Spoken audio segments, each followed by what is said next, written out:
کہ پھر گارنٹی دے دیں، حکمران کہہ دیں، جنہوں نے یہ اجازت دی ہے وہ کھول کے یہ کہہ دیں کہ جناب یہ ہو گیا ہے، اس کی بنیاد کے اوپر جو ہے وہ ہم نے یہ کر دیا ہے، اور اگر کچھ ہوا تو آئندہ ہم ذمہ دار عبداللہ گل صاحب بڑا شاندار آپ نے اس پر بات کیا. آپ دیکھیں کہ وزیر اعظم پاکستان تینوں صوبوں میں گئے کورونا کی جس وقت بڑی شدت کی لہر تھی، تو پھر بھی وہ کراچی نہیں گئے، یعنی وزیر اعلیٰ سندھ کے ساتھ انہوں نے کوئی ملاقات نہیں کی. پھر یہ ہے کہ وہ ایک علیحدہ پالیسی بنا کے پھرتے رہے دوسرا پاکستان. یہ تو علیحدہ بات ہے کہ پاکستان میں کیجوالٹی کم ہوئی، لیکن بات آپ کی درست ہے کہ ایک ایسا یہ مسئلہ تھا کہ سب کو اکٹھا کر کے کانفیڈنس میں لیتے، ان کی کنسنسس ڈیولپ کرتے، پھر جو بھی ہوتا رزلٹ وہ نکل جاتا.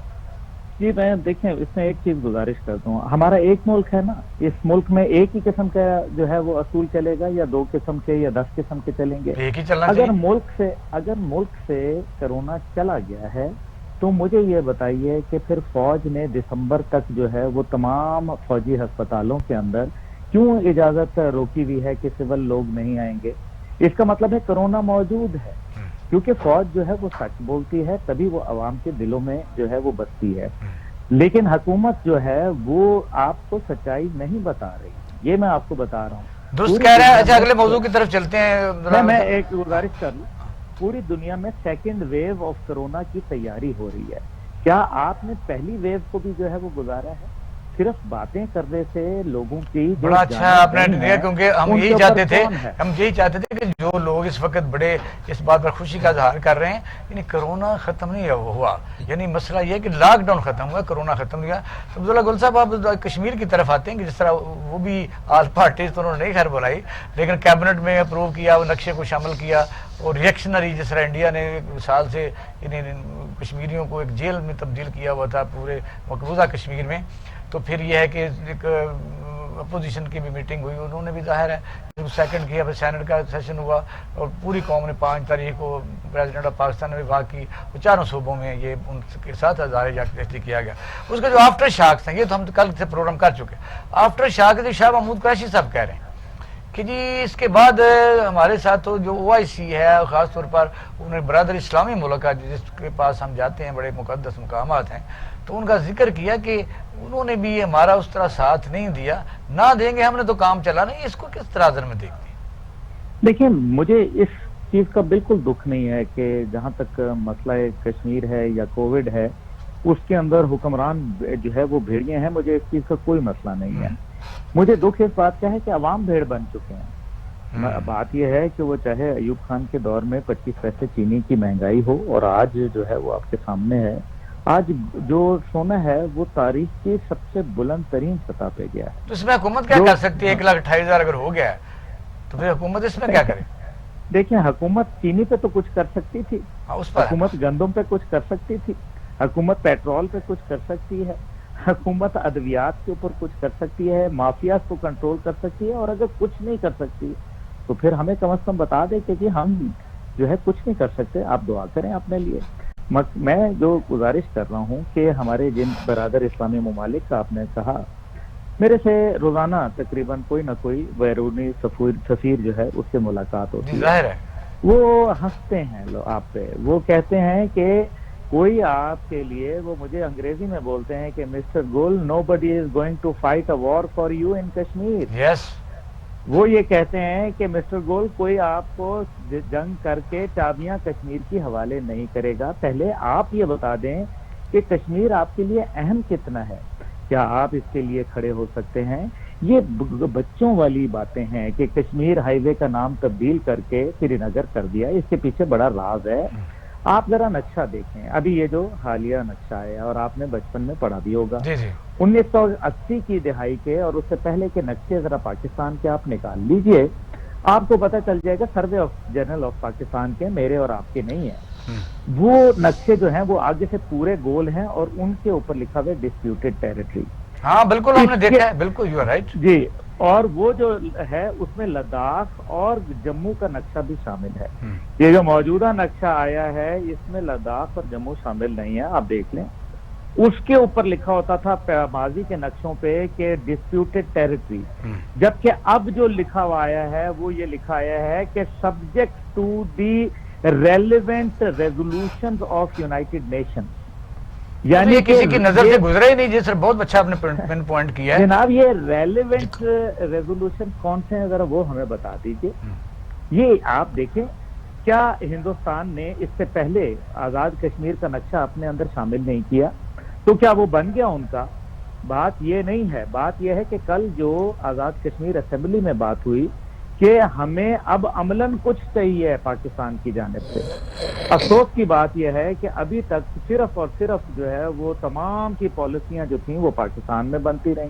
اب مجھے یہ بتائیں کہ ماضی کے اندر مولانا فضل الرحمان صاحب کا کیا تعلق تھا کشمیر کے ساتھ؟ اسی طریقے سے سید فخر امام صاحب کا یا موجودہ علی امین گنڈا پور صاحب اور اسی طرح سے شہریار آفریدی صاحب کیا جانتے ہیں کشمیر کے متعلق؟ کیا ان کو ان کی زبان آتی ہے کشمیریوں کی؟ نہیں آپ کے خیال کے مطابق کشمیر کمیٹی کا چیئرمین جو ہے وہ کیسا آدمی ہونا چاہیے؟ کیونکہ پولیٹیکل سیٹ اپ میں تو ظاہر ہے کوئی بھی وزیر خزانہ بن سکتا ہے, وزیر تجارت بن سکتا ہے, وزیر خارجہ بن سکتا ہے, داخلہ بن سکتا ہے.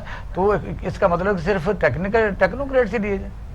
نہیں, کشمیر کا معاملہ جب جہاں آتا ہے تو وہ ایک اسپیشل کیس بن جاتا ہے اور یہ وزارت نہیں ہے, یہ ایک سیاسی عہدہ ہے. اور جو آپ کو ایڈمنسٹریٹو عہدہ دینا ہے تو پھر آپ کسی کشمیری کو دیں جو کشمیریوں کے درد کو, جن کی ہسٹری کو, جن کے معاملات کو, جن کی ثقافت و تہذیب و تمدن کو وہ جانتا ہو. دیکھیں اس ٹائم پہ مسئلہ یہ ہے کہ پاکستان کی جانب سے پالیسیاں بنی اور کشمیریوں نے اس کو فالو کیا. ہونا یہ چاہیے ہے کہ کشمیریوں کی پالیسیاں ہوں اور پاکستان اس کو فالو کرے. آج کیا وجہ ہے کہ ایک نئی پی ٹی ایم جو ہے وہ بننے جا رہی ہے آزاد کشمیر کے اندر؟ میں آپ کو بتا رہا ہوں, مجھے پتہ ہے اس بات کا. تو پھر اس کا مطلب یہ ہے کہ ہندوستان جو 4 بلین روپے پچھلے 2 سال کے اندر وہاں سوشل میڈیا اور دیگر معاملات کے اوپر آزاد کشمیر میں خرچ کر چکا ہے, اس کا مقصد یہ تو پتہ ہے کہ ظاہر ہے وہ انٹرونشن کرتا ہے, بلوچستان میں بھی کرتا ہے. دہشت گردی میں ہم نے 70-75 ہزار آدمی جو ہمارے شہید ہوئے سولین اور فوجی, اس میں انڈیا بھی پیچھے شامل تھا اور فنڈنگ بھی کرتا ہے. کالا باغ ڈیم نہ بننے میں بھی وہ فنڈنگ کرتا رہا ہے. اب بھی ان کے لوگ یہاں فیسیلیٹیٹر موجود ہیں. بات درست ہے. تو پاکستان کو کیا کرنا چاہیے تھا؟ تو اتنا ہی کر سکتا تھا, کیا کرتا ہو؟ کیوں پاکستان کیوں نہیں کرنا؟ پاکستان کی افواج کا بنیادی مقصد جو ہے وہ آزاد کشمیر کو حاصل کرنے کے لیے, اور ہمارے آپ دیکھ لیں شہداء کی ذرا لسٹ دیکھ لیں, اس میں آپ کو پتہ چلے گا 80% شہداء جو ہیں وہ محاذ کشمیر کے اوپر ہیں. فیصلہ تو حکومت نے کرنا ہے نا. اگر وہ افواج پاکستان کی کہتی ہے کہ ہم آخری گولی آخری سپاہی تک لڑنے کے لیے تیار ہیں, تو ادھر وزیر اعظم صاحب تو یہ کہتے ہیں کہ میں پھر کیا حملہ کر دوں ہندوستان پہ. اس سے کیا مطلب نکلتا ہے؟ دیکھیے نا, بات تو یہ ہے کہ ہتھیاروں میں کمزوری نہیں ہوتی, ارادوں میں ہوتی ہے سر. اگر آپ کا ارادہ ہی کچھ نہ ہو, آپ جا کے ادھر ادھر بول رہے ہیں. نہیں بڑا عبداللہ گل صاحب آپ کہہ رہے ہیں, بس یہ تو بات ادھر آگئی کہ اس کا مطلب ہم تمام فورمز, وہ ظاہر ہے ہمیں اس میں سکسیڈ نہیں ہوئے, سکسیسفل نہیں ہوئے, لیکن تمام فورمز کو آزمانے سے پہلے ہی ہم جو آپ بات کر رہے ہیں کہ فوری طور پر ایسا ایکشن کریں, اس کے کانسیکوینسز بھی آپ کو تو پتا ہوگا, ہم تو زیادہ پتا ہے. آپ کیا کانسیکوینسز ہوں گے؟ آپ چلیں مجھے آپ بتائیں کیا اس سے زیادہ ہوں گے؟ آج ایک چلیں میں آپ کو آج ایک ٹیکنیکل بات بتا دیتا ہوں. چلیں میری بھی چھوڑ دیں, اپنی بھی چھوڑ دیں. آج ایک بات کرتے ہیں. مجھے یہ بتائیں کل نقشہ شامل ہو گیا پاکستان کا؟ وہ آزاد کشمیر کا بنا دیا نا, پکا نقشہ بنا دیا نا؟ جی ایسا ہی ہے. ایسا کوئی غلطی تو نہیں ہے؟ میں کوئی غلط تو نہیں کہہ رہا؟ نہیں ایسی بات نہیں ہے, ٹھیک کہہ رہے ہیں. اگر بنا دیا ہے تو 9 لاکھ ہندوستانی فوج پاکستان میں کیا کر رہی ہے؟ اس کا جواب آپ مجھے دے دیں. یہ بات درست ہے آپ کی, لیکن وہ کہتے ہیں کہ جس طرح اب سوشل میڈیا پر تو یہ بات اپنے اپنے انداز میں لوگ, آپ کو پتہ ہے کہ ہر آدمی کے ہاتھ میں آیا ہوا ہے یہ سلسلہ, تو وہ کچھ کہتے ہیں جی اس سے ہوتا کچھ نہیں, نظموں سے نہیں ہوتا, واق سے نہیں ہوتا, فلان سے نہیں ہوتا. تو کچھ یہ بھی ہے کہ اگر پاکستان بننے سے پہلے خواب بھی دیکھے جاتے ہیں, لکھا بھی جاتا ہے, نظمیں پڑھی بھی جاتی ہیں, تحریک بھی چلائی جاتی ہے, تو منزل تو بعد میں آتی ہے. فوری طور پر تو ریئیکشن کرنا بہتر ہے. وہ آپ ذرا اس پر نہیں, 1 سال دیکھیں, گزارش یہ ہے کہ 1 سال ہو گیا, ابھی تک کوئی جامع پالیسی آپ کے سامنے آئی؟ آپ ماشاءاللہ ایک بڑے سینئر صحافت کے اندر آپ کا نام ہے, آپ مجھے یہ بتائیں کہ کوئی گورنمنٹ کی اسٹیٹڈ پالیسی ہے کشمیر میں؟ آپ کشمیر کمیٹی میں جائیں, وہاں آپ کو ایک علیحدہ بات ملے گی. آپ کشمیر منسٹری میں جائیں, وہاں پھر یہ الزام ہی سمجھ لیں کہ اس وقت یعنی سب ایک پیج پر ہیں. آپ کو پتا ہے کون کون پیج پر ہے, کون سے نہیں. دیکھیں بات یہ نہیں ہے کہ ایک پیج پہ ہیں یا نہیں ہے, میں اس بات پہ نہیں جاتا. میں صرف یہ کہتا ہوں کہ جو حکومت کے کرنے والے کام ہیں وہ کدھر کر رہے ہیں. فوج تو جو ہے وہ روزانہ شہادتیں دے رہی ہے نا. جی ایسے وہ تو فوج کا کام ہے, وہ دے رہی ہے, وہ لے بھی رہی ہے, لوگوں کی جان لے بھی رہی ہے. وہاں ہندوستان کی طرف اور ہماری جو ہے وہ اپنی دے بھی رہی ہے. Yes. بات یہ ہے کہ حکومت نے کیا کوئی ایک ڈرافٹ تیار کیا ہے کہ یہ کشمیر پالیسی ہے؟ ماضی میں تو چلو برے لوگ تھے، اب تو اچھے لوگ ہیں. جی درست. وہ کب بنائیں گے؟ وہ پالیسی کب بنے گی؟ آپ نے 1 سال میں جو کشمیری شہید ہو چکے ہیں ان کا خون کس کے اوپر ہے؟ آپ یہ بتائیں مجھے.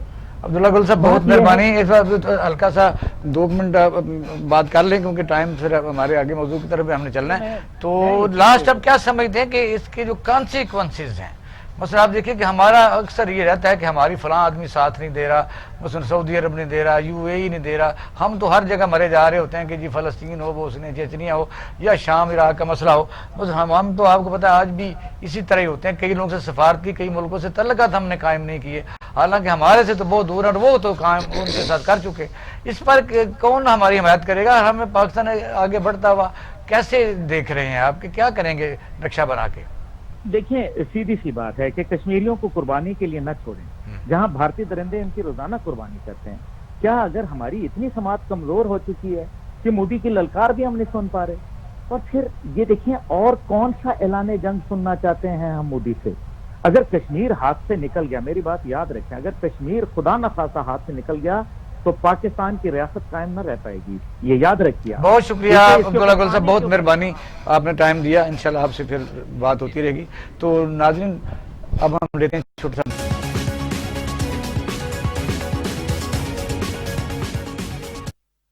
Welcome back. ناظرین آپ پروگرام دیکھ رہے ہیں پاکستان ٹوڈے. ملک صاحب، عبداللہ گل صاحب کی باتیں آپ نے سنی ہیں. میں ان سے یہ سوال کر رہا کانسیکوینسز کیا ہے، آگے فارورڈ کیسے کرنا ہے. وہ سوال رہ گئے کیونکہ وہ دوسرے اکیڈمک ڈیبیٹ میں چلے گئے.